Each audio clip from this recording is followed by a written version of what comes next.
primero agradeceros a todos los que estáis aquí, sobre todo los que habéis promovido también el encuentro y eso, promovido un encuentro tan guapo de gente que se ve que es muy interesada en estos temas. Y voy a hacer una presentación a partir de unas imágenes. Os voy a contar diferentes situaciones de paisajes, más que para sacar conclusiones, que igual también, sobre todo para debatir, para ver cuál es la situación de los paisajes, cuál era la situación de los paisajes, cuál era esa relación del paisano que hacía el paisaje y que hacía el país, esa relación tan bonita en nuestro idioma y en muchos otros idiomas. Ahora que hay tantos sentimientos exaltados, patrióticos, muchas veces se nos olvida que el país empieza en el paisaje y empieza en nuestro entorno inmediato, ¿no? Y a veces esa relación es mucho más importante que otro tipo de relaciones sociales, que otro tipo de relaciones que nos llevan por caminos a veces de confrontación y de enfrentamientos entre nosotros, ¿no? Yo quería primero hablaros de un paisaje global. Veis en esta imagen, estamos viendo un pueblo que se llama Resconorio, aquí en Cantabria, y es un buen ejemplo de una manera de gestionar el paisaje muy derivada hacia el tema ganadero, que prácticamente es la gran vocación de toda esta zona,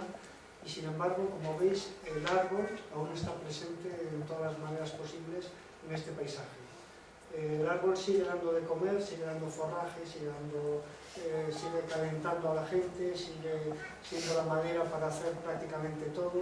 y la gente no tiene miedo al árbol, como está sucediendo en las últimas décadas, que parece que el árbol nos da sombra, es molesto, molesta a las maquinarias que están en los campos. Bueno, pues hay gente que no le tiene miedo al árbol, y vamos a hablar de ello, de cómo se puede volver a traer el árbol a nuestras casas, a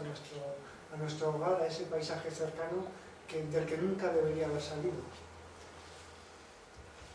Pero ante todo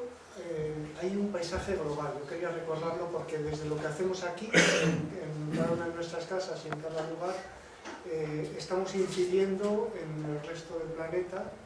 tenemos ese paisaje planetario, y lo que ocurre a su vez en el planeta pues nos va a afectar a nosotros de manera muy directa, como vamos a ver. Yo os presento a Fanny Ávila y la abuela Ernestina, de la comunidad de Cuna Yala. Es una gente que vive en las islas de San Blas, de Panamá,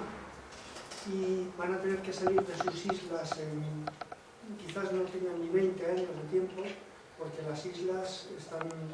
el mar está subiendo de tal manera con el cambio climático que se ven forzados a salir de allí y buscar alternativas, como en otras islas un poco de todo el mundo, las islas más bajas.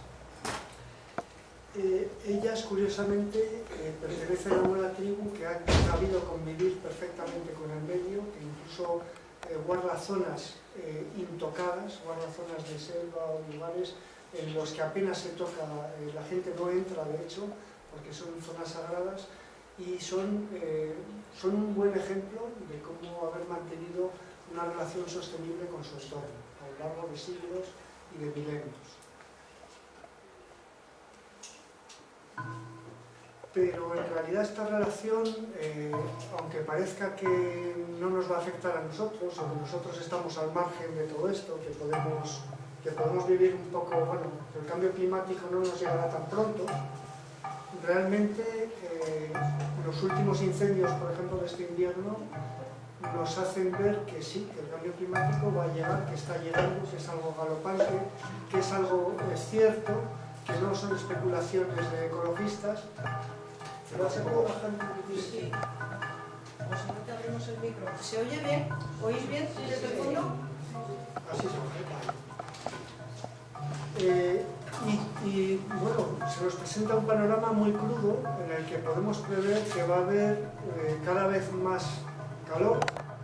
que va a haber vientos, que va a haber situaciones de sequía prolongada y que va a haber incendios incluso en zonas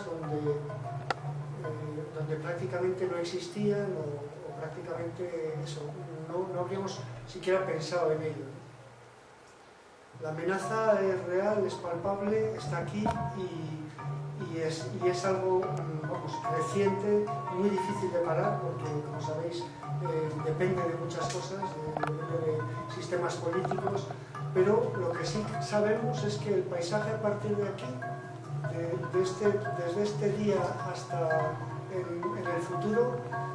ya no lo podemos pensar de la misma manera que lo pensábamos antiguamente, que lo pensábamos pues en razón a unas formas de hacer, a unos climas establecidos, previsibles, y que realmente ese reloj que funcionaba tan bien se está desbaratando, se está descompensando, y tenemos que pensar en que el fuego nos va a ir alcanzando de distintas maneras, y además estamos propiciando paisajes que arden. Estamos haciendo que, por ejemplo, hablando de los monocultivos, los eucaliptales o el abandono, el matorral del que hablaremos ahora, esas inmensas extensiones de terrenos abandonados o de monocultivos van a terminar en gran parte ardiendo, si no es este año el siguiente y si no dentro de 10 años. El panorama, la verdad, es que es dantesco, porque estamos creando la situación para el incendio único del que habla mucha gente, que en realidad es un incendio que devasta una comarca entera. Y sin más, quería traer unas imágenes para que veáis que incluso este invierno llegó el fuego a donde nunca hubiéramos pensado que llegara, que es a estas zonas de la hielo, que son las más húmedas, las más umbrías, donde parecería mentira que el fuego nos alcanzara, ¿no? Pues el fuego también nos ha alcanzado ahí. Y dígonos porque nosotros somos eso también, ¿eh? Somos parte del paisaje y nosotros somos paisaje también, ¿no?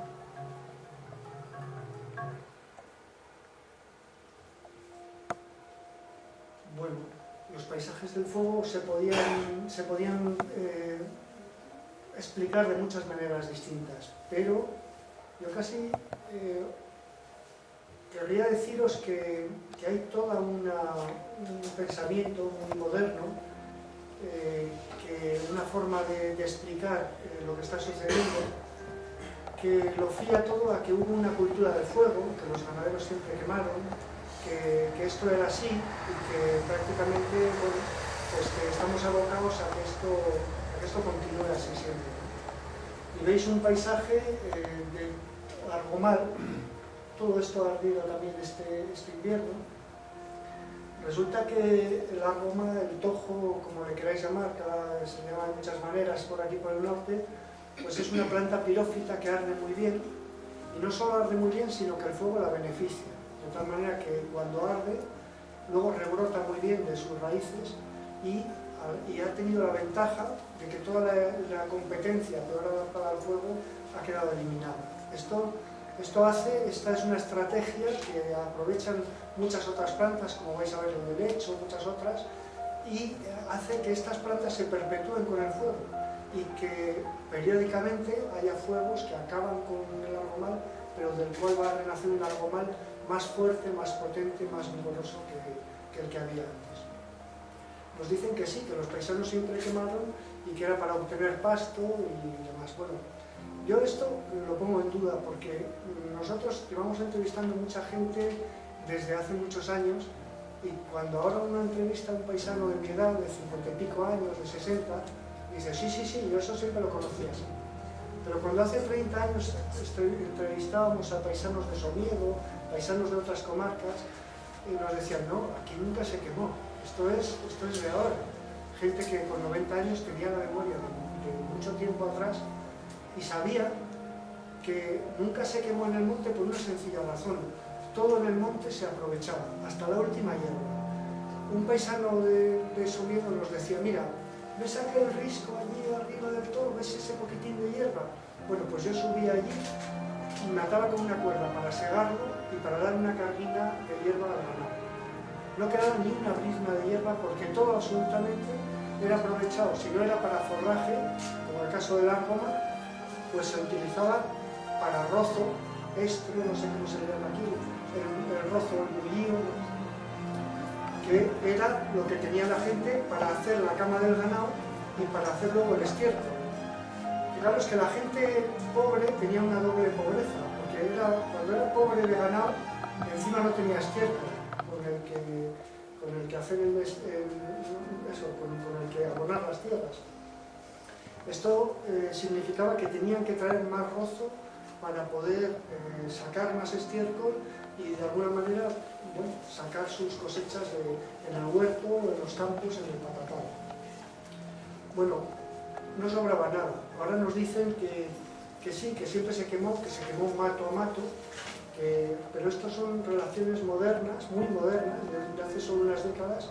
o de momentos históricos en los que una pequeña población, por cualquier razón, no ha podido atender un gran territorio. Esto, bueno, ha venido sucediendo históricamente. De hecho, el fuero de Guipúzcoa habla, creo que es en 1600 y pico, establece penas de destierro para los que quemaren tojales. O sea que históricamente es cierto que ha habido incendios y gente que incendiaba, pero realmente cuando la población era la apropiada, o cuando había mucha densidad de población, era impensable quemar nada. Y vais a ver por qué. Porque todo absolutamente, aparte de lo que estamos hablando de forraje y de cama para ganado, todo absolutamente se aprovechaba sino como combustible. Era imprescindible tener combustible para los hornos de teja, para los hornos de pan, para las casas, para calentarse, para todo. La presión era tan fuerte que, como sabéis, los paisanos se levantaban mucho antes de que saliera el sol, se acostaban mucho más tarde de que se pusiera, estaban todo el día absolutamente en el monte y había muchísima gente en el monte que tenía que alimentarse de aquello o alimentar a su ganado. De manera que incluso la hierba, vamos, era un don escaso. Voy a poner un poco más bajo, sí.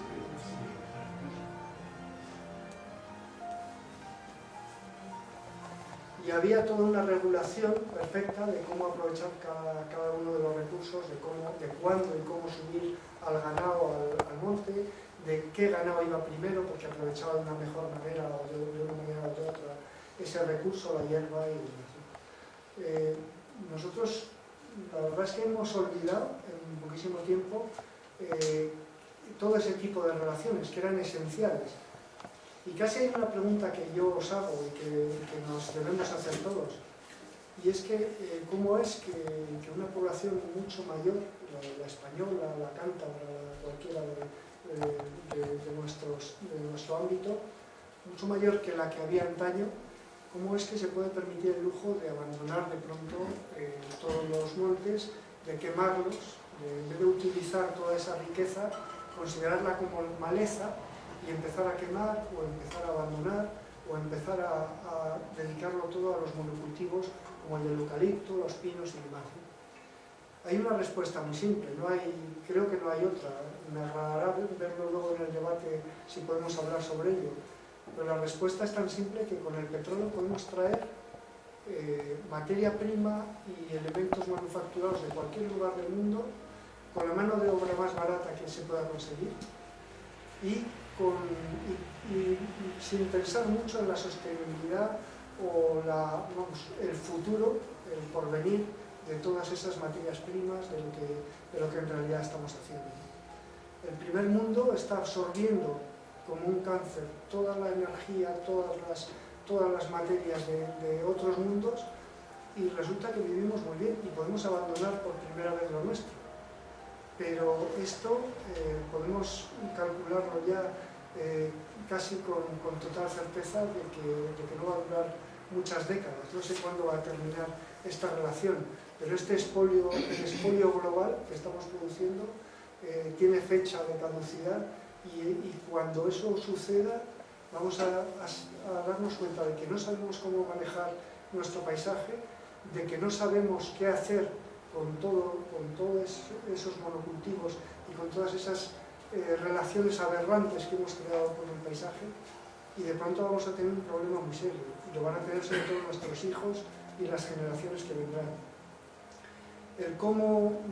Hablamos de cómo estamos desperdiciando todo eso, pero incluso cómo hay tanta gente en paro, ya que hablamos de empleo verde y demás, ¿no? Cuando hay una tan ingente cantidad de recursos en nuestros montes cercanos. Y vemos, por poner un ejemplo de paisajes también del fuego, pero relacionados también con el abandono del monte,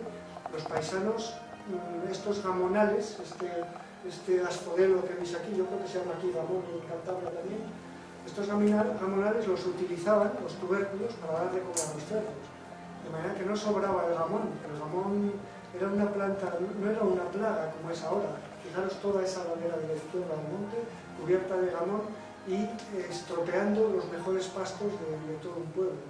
Bueno, pues esto antaño era muy buscado. Se cogían carros enteros de gamones para dar de comer a los cerdos. Y todo, cada planta, cada cosa, tenía una función en el paisaje que aprovechaba el ser humano. Podríamos hablar lo mismo de los helechales, sobre todo en el País Vasco y en Navarra. Había en los comunales de cada pueblo, había unas zonas que eran los helechales, que se recogían, se segaban todos los años y se utilizaban para cama para el ganado y para hacer un excelente estiércol. Hoy día no se sabe cómo manejar la invasión de helechos que hay en todos nuestros montes, ¿no? Resulta que incluso me contaban en un congreso en Inglaterra cómo planteaban este problema y decían, es que hemos probado todo, hemos probado hasta con a rotobatear, pero claro, descubrimos que es una manera de reproducir el rizoma. Podemos arar todos estos helechales, pero estamos reproduciendo el rizoma, partiéndolo en mil pedazos. Resulta que esto los paisanos lo sabían perfectamente. No, esto, preguntas todavía a cualquier paisano de 80 años, no, pues hay que segarlo en junio, así de simple, ¿no? Esto, no hay que, estas soluciones que buscan los ingenieros ahora con cierta desesperación porque se ha perdido la cultura y la tradición, estaban presentes en todas partes, eran conocimientos, era el ABC de un paisano que sabía exactamente qué hacer con un helechal, si quería que fuera helechal, y qué hacer con él si quería que fuera otra cosa, pasto o un castañar o lo que fuera. Vemos que además todo este tipo de monte abandonado lo que genera es biomasa capaz de arder y un problema creciente de acumulación de biomasa que, como os digo, es creciente y es un problema que va a ser más acuciante conforme el cambio climático está cambiando la relación del clima. Y vemos que, sin embargo, el argoma, fijaros en qué terrenos tan pobres crece, el argoma ha sido el gran forraje de toda la gente pobre desde Bretaña hasta Galicia. Os voy a contar un secreto, el argoma se sembraba. Fijaros que hoy día para nosotros parece una aberración esto de sembrar argoma. Si está todo lleno de argoma y es una maleza y no la quiere nadie, bueno, pues el argoma se sembraba para dar forraje y para tener también combustible, es un combustible excelente para todo tipo de hornos, para los hornos de cal, por ejemplo, como ahora veréis. El tojo se daba a toda clase de animales, no solo a las caballerías, como se piensa más modernamente, sino que se picaba con la otaica en el País Vasco, igual lo habéis conocido en Navarra, en la zona de la Ulzama apenas hay tojo, es más atlántico, ¿no? Pero hablamos de toda la cornisa cantábrica y toda la vertiente atlántica, era el gran recurso de forraje, se picaba a menudo, ya sabéis que pincha mucho, y se daba de comer a todo tipo de ganado. Me contaban en el pueblo donde yo vivo ahora, en San Juan de Duz, veis aquí un calero y te cuentan, bueno, hace unas décadas, hace todavía 60, 70 años, llevaban carros de cal por un lado y carros de tojo por otro, que era el combustible para hacer la caliza. Y de ahí tenían una pequeña industria, no solo para ellos, que era para enmendar la tierra, que era para pintar, para hacer más higiénicas las cuadras, tenía muchos usos para hacer cemento incluso. El cemento antiguo era cal y arena, no había antes de que entraran otros cementos. Bueno, pues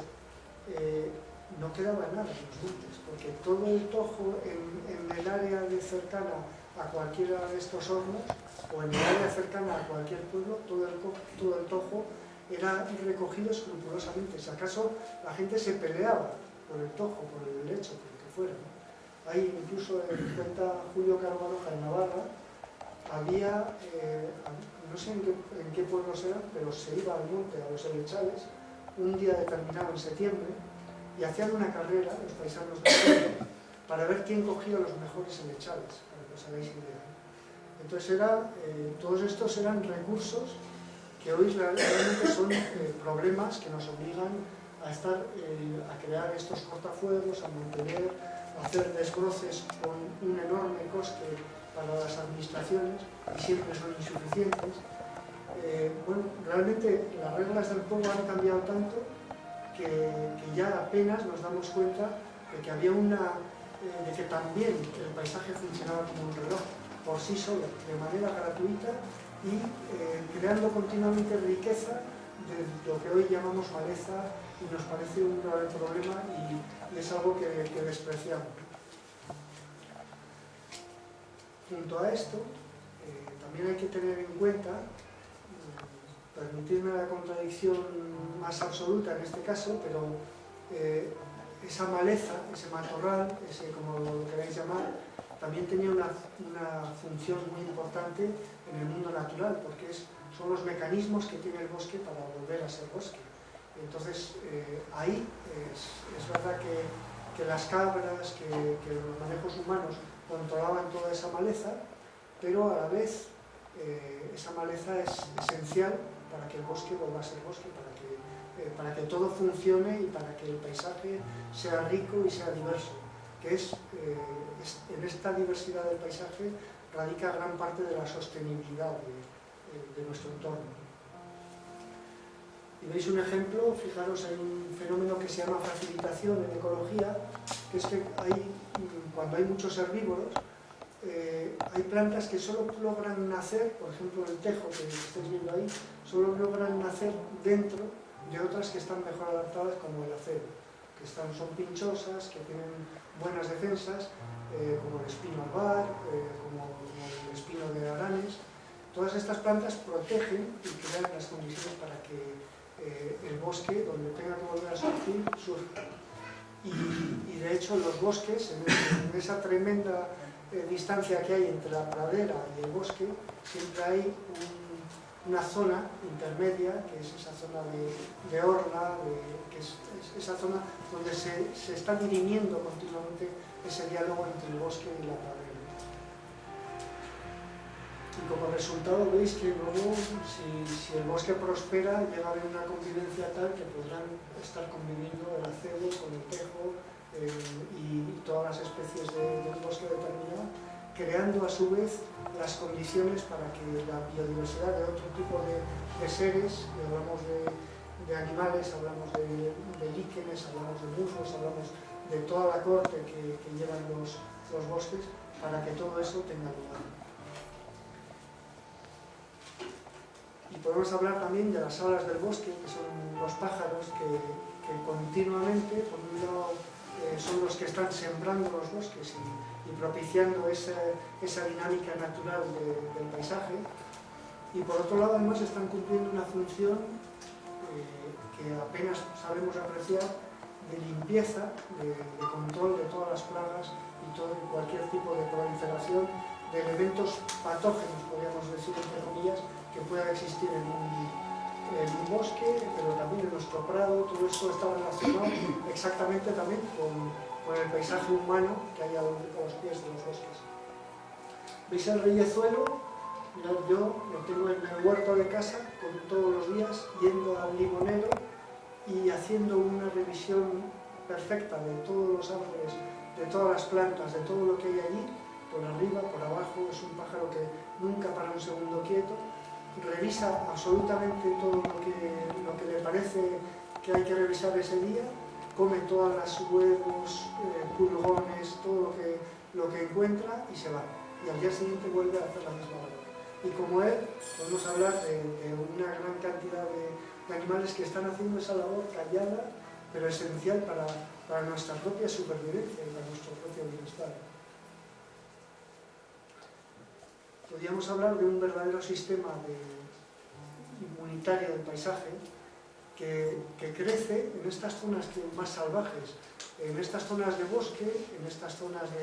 de seto, cuando respetamos los setos, cuando respetamos la naturaleza y dejamos que también se exprese de alguna manera, pues vemos que toda esta serie de elementos que viven en el paisaje proliferan, controlando a su vez, controlándose unos a otros, de manera que no hay, que en un paisaje sano apenas hay problemas de plagas, de enfermedades, de distorsiones, de desequilibrio. Si os acordáis las plagas de topillos que hubo en Castilla-La Mancha, en Castilla y León, mejor dicho, bueno, no es de extrañar que de repente prolifere, que pongamos todo de cereal, que hagamos concentraciones parcelarias, que nos carguemos todos los setos, que no dejemos espacio para los árboles, ni para que vivan nada de esto, y de pronto pensemos que eso no tiene un precio, ¿no? Y de pronto hay una plaga inmensa de topillos y hacemos lo que dice Fukuoka, el gran horticultor japonés. Decía que el hombre blanco es como un loco que se sube a arreglar una gotera que tiene en el tejado y va tan atolondrado que lo arregla o no lo arregla, pero hace otras 4. Pues bien, es un poco la imagen, ¿no? Nosotros envenenamos a los topillos, plagamos todo de venenos, con lo cual los pocos elementos que había que podían ser los cernícalos o cualquier otro depredador de estas plagas, pues estamos acabando con él, ¿no? En realidad, la diversidad en el paisaje es clave para que haya un equilibrio, para que podamos convivir nosotros también, no solo los elementos, los cultivos y los elementos del paisaje entre sí, sino nosotros también, que repito, somos parte de ese paisaje. Y así encontramos paisajes sanos, paisajes que además coinciden muy exactamente con lugares muy bellos, con lugares muy hermosos, en los que aparte de esa diversidad se dan otras condiciones, como que hay más agua, hay más calma, hay infinidad de otros elementos que nos permitirían, que nos deberían permitir comprender que el paisaje son muchas cosas, son muchos climas, hay muchos microclimas en cada paisaje y muchos elementos que tenemos que entender en toda su magnitud para establecer una relación armónica con esto. Y cuando vemos este paisaje pensamos que esto, bueno, pues que lleva siempre ahí, que viene prácticamente de la nada, ¿no? Pues bien, todos estos castañeos, todos estos setos, todo el paisaje tradicional, de alguna manera ha sido manejado, ¿no? Me falta una imagen que he debido trastocar, igual aparece después. Una imagen en la que quería enseñaros un paisano que a sus 90 años enseña un seto que él ha plantado 50 años atrás. Y hoy uno ve un seto que parece que lleva ahí toda una vida, durante generaciones, y resulta que es el esfuerzo de un paisano que vio que su prado era muy frío, que el ganado no estaba a gusto en ese prado, que los vientos soplaban y era muy desapacible, y entonces hace 50 años plantó todos los pinos salvajes alrededor del prado, y hoy la diferencia de estar dentro de ese prado a estar fuera en un día con nieve fuera y demás es absoluta, porque lo experimentaba yo con el paisano mientras estábamos allí. Uno entraba al seto, incluso desguarnecido porque estaba en el invierno, y era otra historia que estar fuera de ese seto y fuera de ese lugar.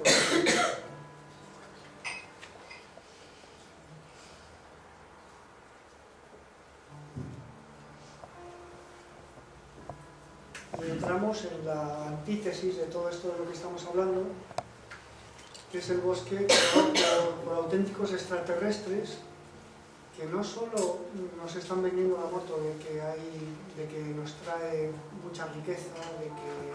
que es lo mejor para nosotros, no solo han comprado pues universidades, catedráticos, biólogos, que han hecho magníficos trabajos que gozan las bondades del árbol bueno, del eucalipto, ¿no? El árbol que nos iba a sacar a todos de la pobreza, ¿no? Bueno, pues todo esto en el País Vasco, en toda la cornisa cantábrica, se ha estado pagando con dinero público, en gran parte, ha habido grandes ayudas, y nos están contando milongas como que se crea mucho empleo, cuando en realidad lo que no nos dicen es todo el empleo con el que han acabado todas las explotaciones tradicionales o todas las... aquí vemos una pomarada, pero cualquier paisano de los que han sabido mantener sus tierras sin eucaliptales ha sentido la presión del eucalipto y te dice, es que los manzanos se ponen tristes, hay que arrancarlos cuando plantan el eucalipto. O cuando los ponen al lado de un prado, los prados se secan las fuentes. En realidad el eucalipto es como un ejército de ocupación que ha ido empujando todos los sistemas tradicionales, acabando con ellos, y realmente se ha acabado poniendo en los lugares más fértiles de toda la cornisa cantábrica, donde había un enorme potencial, una riqueza potencial inmensa y perdurable, que venía de nuestros abuelos y de nuestros tatarabuelos a lo largo de siglos y generaciones, y que de un plumazo es como si hubiéramos roto la hucha de todo lo que han ahorrado nuestros abuelos en fertilidad, en bienestar, en trabajo bien hecho, y estamos gastando todos los ahorros en una sola generación que va a vender estos eucaliptos, que realmente está sacando mucho provecho a nivel monetario, pero que esto se va a acabar. Esto es un pelotazo global que, como veréis, no solo sucede aquí, sino que está sucediendo en todo el mundo. Bueno, nos dicen incluso, ha salido la noticia de que incluso contra el fuego los eucaliptos eran excelentes, cuando sabemos, y lo hemos comprobado exactamente con estos últimos incendios del invierno, cómo los paisanos que sufrieron la quema de sus casas decían, se veían volar las pavesas de los eucaliptos, si habéis visto todas esas cortezas que tiene el eucalipto, eso acaba, cuando arde, echa a volar y sube en altura por el calor, y eso se puede, se dispersa con una facilidad enorme y hace que el incendio se dispare. Es como la gasolina al final, ¿no? Salta el incendio de unos eucaliptales a otros en extensiones enormes, ¿no? En el caso de Asturias lo paró el mar, el Cantábrico paró el inmenso incendio que no hubiera parado si hubiera habido otros 100 kilómetros de eucaliptal, otros 100 kilómetros hubieran habido, porque en condiciones semejantes de viento sur, de sequía y de calor como el que había en aquellas fechas, no hay ejército ni bomberos que puedan acabar con aquello. Bueno, pues nos han vendido esa milonga y ahora tenemos un grave problema, que es que estamos rodeados de eucaliptos, que el cambio climático está aquí y que, veremos a ver lo que sucede incluso a nivel económico, pero parece que no se sostiene, que siga siendo un negocio como lo ha venido siendo para algunos en el futuro. Incluso nos han vendido que el eucalipto crea biodiversidad. Hay cosas que... Y ante eso no hay más que ver las fotografías de lo que pasa cuando se acaba cuando se corta un eucaliptal cada 10, 15 años, y sucede esto. Y es que además la biodiversidad es un elemento complejo que está en el suelo, está en forma de cientos y de miles de bacterias y microorganismos que se está cargando también, por un lado, el eucaliptal por su propia dinámica ecológica, pero por otro lado con la maquinaria pesada que asola literalmente los suelos y acaba con todo. Dice Francis Allais, un botánico francés que conoce prácticamente todos los bosques del planeta, a sus 80 años casi, dice: la mundialización de los árboles está en marcha, pero he aquí que favorece sobre todo a los industriales de los países ricos. En cuanto a la gente de los países pobres, sus árboles favoritos son especies humildes que no interesan a los financieros ni a los tecnócratas. Bueno, pues esta ha sido exactamente la relación. Sabemos que muchos paisanos también se han aprovechado y de hecho han dado estudios a sus hijos, casi podríamos decir, gracias a estos bosques, pero realmente nos están planteando un futuro muy negro para una población que va a tener que bregar con unos monocultivos. No vamos a saber qué hacer con toda esa inmensidad cuando el eucalipto prácticamente no valga nada, y cuando nos llegue, como nos está llegando ya, en barcos desde cualquier otro lugar del planeta, porque es un problema mundial. Esta invasión está en la India, está prácticamente en todas las zonas donde se puede cultivar eucalipto, en Norteamérica, en Sudamérica, en China. El mundo está lleno de eucaliptos y siguen intentando plantar más eucaliptos. Además, es muy perverso porque, claro, para ENCE, para una compañía del eucalipto, pues le interesa mucho que haya cuanto más, le interesa promocionar, incluso dar las plantas medio gratis. Pero realmente, claro, es muy perverso porque realmente lo que a un paisano cuando llega a este punto de que se ha acabado el chollo y no va a tener nada más que hacer con sus tierras, lo único que nos queda es el abandono y la muerte de los paisajes, ¿no? Y sin embargo, ENCE siempre ganará en el sentido de que cuantos más eucaliptos se planten, más barato cuanto más haya en el mercado, más barato le va a salir a él el producto, ¿no? De alguna manera se han cargado toda la relación, incluso ya económica, de este patrimonio forestal, ¿no? Vemos un ejemplo de una gente que lo está haciendo también bien, los araucanos, la gente del Pehuenche, la gente que vive, que todos los años sube a las zonas de las araucarias y sube para recoger la cosecha de una manera muy parecida, aunque hay diferencias sustanciales, pero de una manera muy parecida a lo que hacíamos nosotros con los castaños. Es decir, una vez al año se va a recoger esa cosecha que nos va a alimentar a la familia y al ganado durante todo el año. Bueno, pues ellos lo siguen haciendo así, siguen recogiendo toda esa cosecha y están bajo el acoso continuo, mucho más que aquí, porque ellos al final, para estas grandes empresas, nosotros podemos tener ciertos derechos como europeos, pero ellos apenas tienen otro derecho que el que les dejen vivir allí.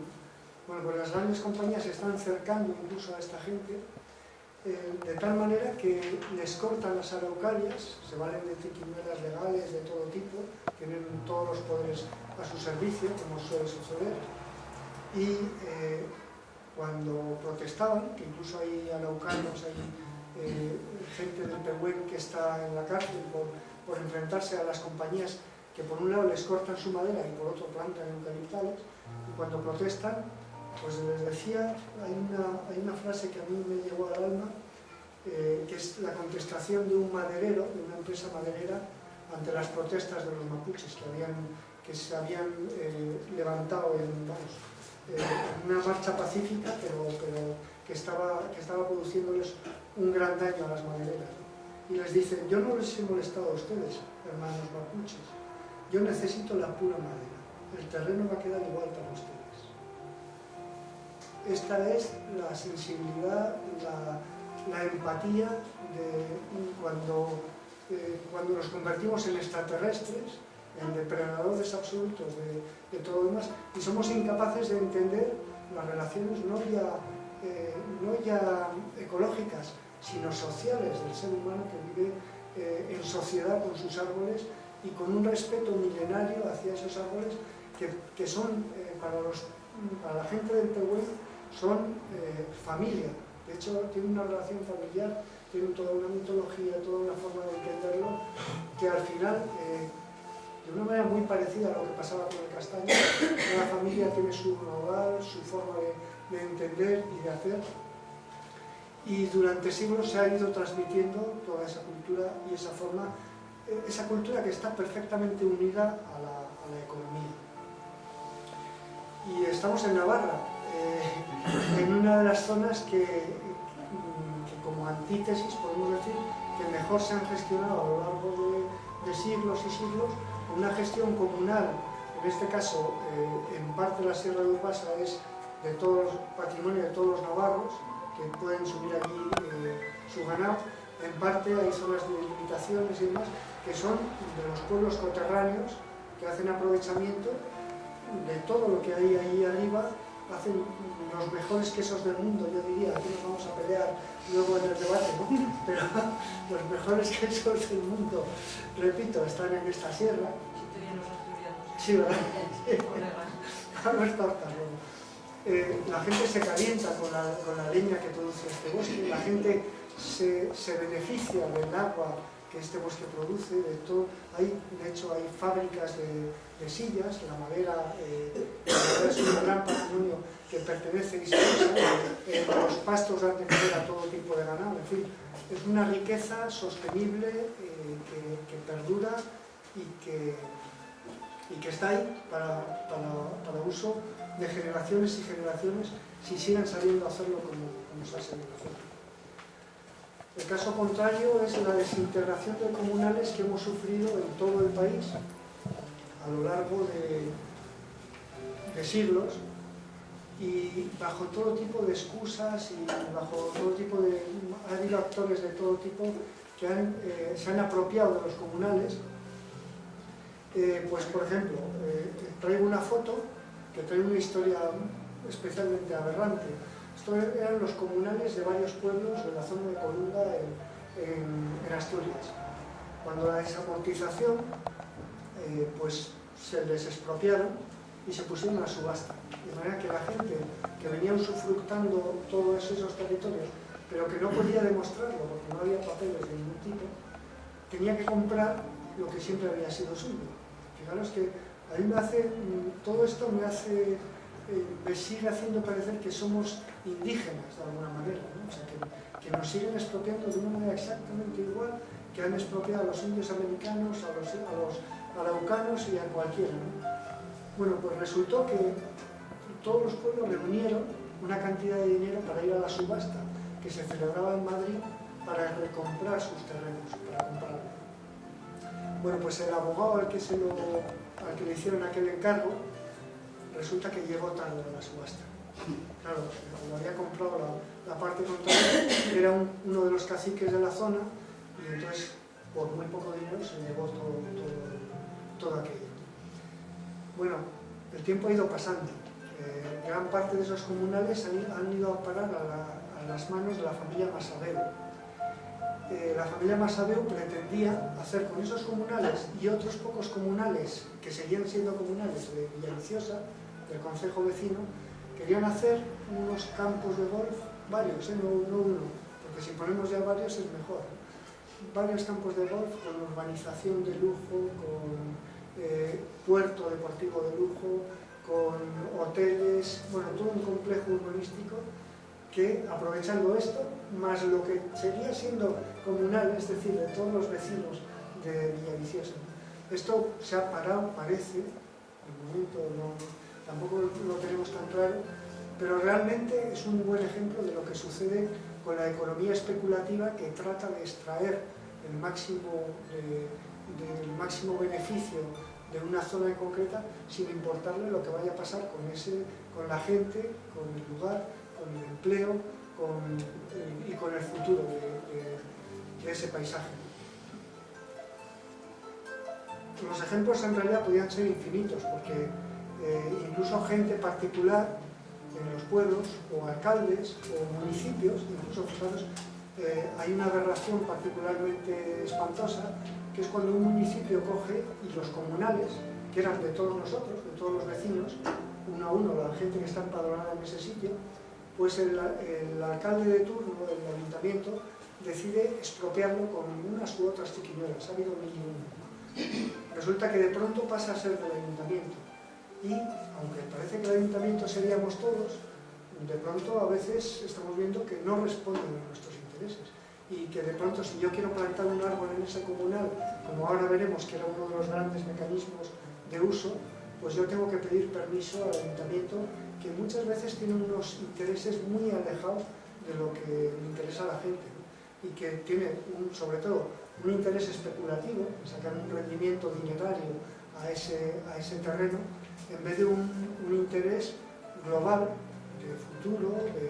pensando en la gente, en el futuro de la gente y en el futuro del paisaje, que volvemos a decir, es toda parte de lo que somos nosotros. Bueno, no me voy a alargar mucho. Contra esto ha habido muchas batallas, sigue habiendo, y las habrá, gente que se está oponiendo, gente que está haciendo acciones de todo tipo para salvar este patrimonio, y ante todo decir que gran parte de este patrimonio no es solo el paisaje, la tierra, el árbol o el río, sino es la memoria de estos paisanos que han sabido, que detentan la sabiduría de cómo manejar esos paisajes, de cómo se hacía todo, de cómo era cada cosa en ese paisaje, de qué era qué. Saben, yo diría que milimétricamente, en todas las curvas de nivel, dónde está la mejor piedra para construir, dónde serán los mejores árboles para lo que sea. Saben exactamente dónde están las fuentes, que hasta eso estamos perdiendo. Son parte de ese software que teníamos de uso del paisaje y que de pronto es como si nuestros ordenadores hubieran petado y nos hubiéramos olvidado. El ordenador sigue ahí, los elementos siguen ahí, pero de pronto no sabemos cómo usarlo. Yo recuerdo que el ordenador sin los programas no nos sirve para nada absolutamente. Por eso, para empezar a reiniciar el paisaje, que sería la propuesta que podemos lanzar aquí, quizá el punto número 1 sería saber, hablar con los abuelos, dejar de ver la tele y ponernos a hablar con ellos y saber qué pasaba en nuestros paisajes, cómo eran, cómo funcionaban las cosas, cómo se solucionaban los problemas. Esto sería parte de un compendio que deberíamos empezar a elaborar lo antes posible, antes de que se pierda del todo. Y yo quería, en este sentido, sobre trabajos hechos, la recopilación de lo que significaba el sistema de Poznera, que en cada lugar tenía un nombre distinto, en muchos sitios ni tenía nombres, pero lo mismo en Navarra. Mi abuela en Ulate tenía tres nogales plantados en un terreno del común, dentro del mismo pueblo, en el casco del pueblo, que eran suyos, pero el terreno era del común de los vecinos y iba a ser para siempre comunal. Cuando se podía usar la madera, se podía usar se recogía el fruto, pero había todo un sistema estrictamente organizado en cada lugar, según las propias costumbres, muy distinto, pero con esa máxima común de que todos los vecinos de los pueblos podíamos plantar árboles en los comunales y aprovecharlos e incluso testarlos a los... incluso, fijaros, se marcaban, cada familia tenía una marca, había marcos de Poznera que se llamaban, y esto estamos hablando prácticamente en todo el norte de la península. Se ha conservado, todavía se conservan árboles como es esta la prueba, que siguen siendo de una familia determinada, y además con una manera preciosa de propiedad, porque no pertenecía a un paisano, ni siquiera a una familia, pertenecía a una casa, es decir, a un vecino. Si esos vecinos marchaban del pueblo, perdían sus derechos, como es lógico. El terreno volvía a ser del comunal y los árboles también. Pero si él permanecía allí, si esa familia, si esa vecindad se mantenía, pues durante generaciones podían usufructar ese castaño en la forma que quisieran, y además había regulaciones muy estrictas. Hay una muy curiosa, que no recuerdo si es en Hernani o en Fuenterrabía, que decían, porque esto era tradición oral, derecho consuetudinario, que luego va pasando a ordenanzas. Y en las ordenanzas todavía podemos leer algo tan precioso como que cualquier vecino podía coger de todos los castaños del comunal, pero siempre con paras menores de 4 paras, que eran como 2,30 más o menos. El resto era cuestión del amo. El amo solo se podía subir al árbol y varear con varas más largas o subir al árbol. De manera que hay muchísimas disposiciones que son sociales, en ese sentido de decir, bueno, cualquiera, incluso las familias más pobres, en Coruña nos pasaba con los pescadores que estaban a la mar, porque se venía un invierno muy malo, resulta que apenas podían buscarse la vida, y entonces iban a castañas las que había tirado el viento. Ellos no tenían la potestad para varear o para recogerlas de otra manera, ¿no? Quiero decir que había toda una economía social de un sentido común asombroso, de una diversidad increíble, porque se adaptaba a la necesidad exacta de cada pueblo, y en un pueblo no era lo mismo que en el de al lado, Y todo esto se ha desmoronado sin que sepamos muy bien cómo, pero con un denominador común, que ha sido la ambición de incluso los vecinos, los propios vecinos, que han querido hacer suyos los terrenos que eran comunales, pues mediante estos árboles, y han acabado diciendo que eran suyos, pasándolos a escrituras. Hay una larga tradición de cómo se han ido perdiendo los comunales a través de 1000 actores distintos, con la connivencia muchas veces de las administraciones que se los han apropiado, y nos hemos quedado de pronto con que un derecho que teníamos todos, por el hecho de ser vecinos, lo hemos perdido. Nosotros somos muy demócratas, podemos votar una vez cada 4 años, pero no podemos hacer prácticamente nada sin rellenar papeles, sin pedir permisos, sin pasar por todos los aros que nos van imponiendo desde Europa hasta las administraciones cada vez menores, pero en todo caso superiores a nosotros. Quiero decir, una junta vecinal, al final éramos nosotros reunidos aquí en esta sala que decidíamos qué íbamos a hacer sobre este paisaje en concreto, ¿no?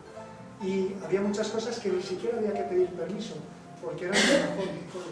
Pues nuestra democracia ha perdido los derechos más básicos, como pueden ser este de plantación de árboles y de creación de una economía común o vecinal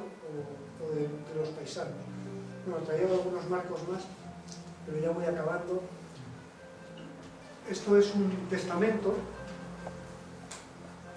en el que aparece pues, cómo se pasa unos castaños interpolados, que es otra expresión, cómo se van pasando pues, a las siguientes generaciones, lo mismo que otros, exactamente igual que la casa o que el ganado o que lo que sea, con la diferencia de que se entiende perfectamente que el suelo, aunque aquí venga con sus suelos, es el aprovechamiento del suelo, en este caso. En cada sitio ya os digo que era distinto. Si nacen hierbas, si nacen matos, eso lo aprovecha el mismo vecino, pero el suelo mismo, el suelo es comunal y tiene que seguir siendo comunal por los siglos de los siglos. En fin, así se creaban bosques, a partir de iniciativas personales o de iniciativas comunales, y así teníamos unos castaños tan inmensos y preciosos como estos, en los que, por mucho que nos estén contando con el eucalipto, que son sumideros de carbono, los eucaliptales y demás, los verdaderos sumideros de carbono, y ahora se sabe a través de estudios, los mejores, además, quizá de todo el planeta, o de los ecosistemas más eficientes, son precisamente estos, que no solo generan, hacen esa función de sumidero de carbono, captándolo en el propio árbol, sino que además en la tierra, se calcula que la tierra puede acumular hasta 3 veces más de carbono que el que acumula la biomasa. Y el castañar es un elemento, vamos, que supera con creces a cualquier otro, como digo. Bien, iba a hablar de otras situaciones, de otros graves problemas que nos vienen por la suplantación de sistemas tradicionales, por parte de un sistema que nunca deja de crecer y que nos dicen, sí, es que ahora las eólicas, todos estamos de acuerdo que las eólicas son mejores que las nucleares, ¿no? O que la energía limpia es mucho mejor, pero claro, el problema es cuando un sistema es tan insaciable que al final nos está metiendo por las mismas, las nucleares, las eólicas, todas las formas absolutamente de energía, y los lugares que tradicionalmente estaban destinados al bosque, al crecimiento, que el bosque precisamente controlaba la erosión, cumplía todas las funciones vitales para un paisaje. Bueno, pues ahora resulta que las eólicas son otro de los sistemas que contribuye a avasallar, a acabar con los ecosistemas tradicionales. Las administraciones, desde luego, podrían hacer mucho, pero no se sabe dónde están muchas veces, y sobre todo no se sabe con quién están, porque realmente incluso alcaldes de pequeños pueblos y demás terminan hablando más y reuniéndose más a lo que parece, ¿no? con el enemigo, vamos a hablarlo así, que con la gente, y implantando todos estos sistemas especulativos de depredación del sistema. Y vamos a acabar con esto, diciendo que hasta el agua que bebemos, el aire que respiramos, y todo eso es el paisaje y somos nosotros, y nos viene de una manera muy sana si nos viene del bosque que hay arriba, y nos empezará a plantear cada vez más problemas cuanto mayor haya sido nuestro abuso, ¿no? Ahora dicen que en Murcia hay una gran sequía, piden agua para... Pero claro, a mí me parece muy bien invocar la solidaridad y demás, ¿no? Pero es que debemos plantar bosques en las montañas y no esperar que los embalses o las traídas de otros lugares o la depredación continua vaya a ser el sistema que siempre vaya a solucionar los problemas. Porque realmente, vuelvo a repetir lo que decíamos al principio, esto tiene un límite. O sea, esto tiene una fecha de caducidad por el clima, por el agua, por los recursos, por mil cosas diferentes. Y estamos llegando a muchos de los límites. Incluso lo verde a veces puede ser un problema si lo planteamos siguiendo con esa dinámica del crecimiento continuo, ¿no? Es la gran falacia del sistema que solo, y repito también, solo se mantiene mediante la depredación global. Pero la depredación global tiene también su límite, el planeta entero tiene sus límites, ¿no? Yo creo que no dejo ya, porque si no me enrollo y voy a seguir hablando y hablando, y lo dejo ya, cedo la asiento.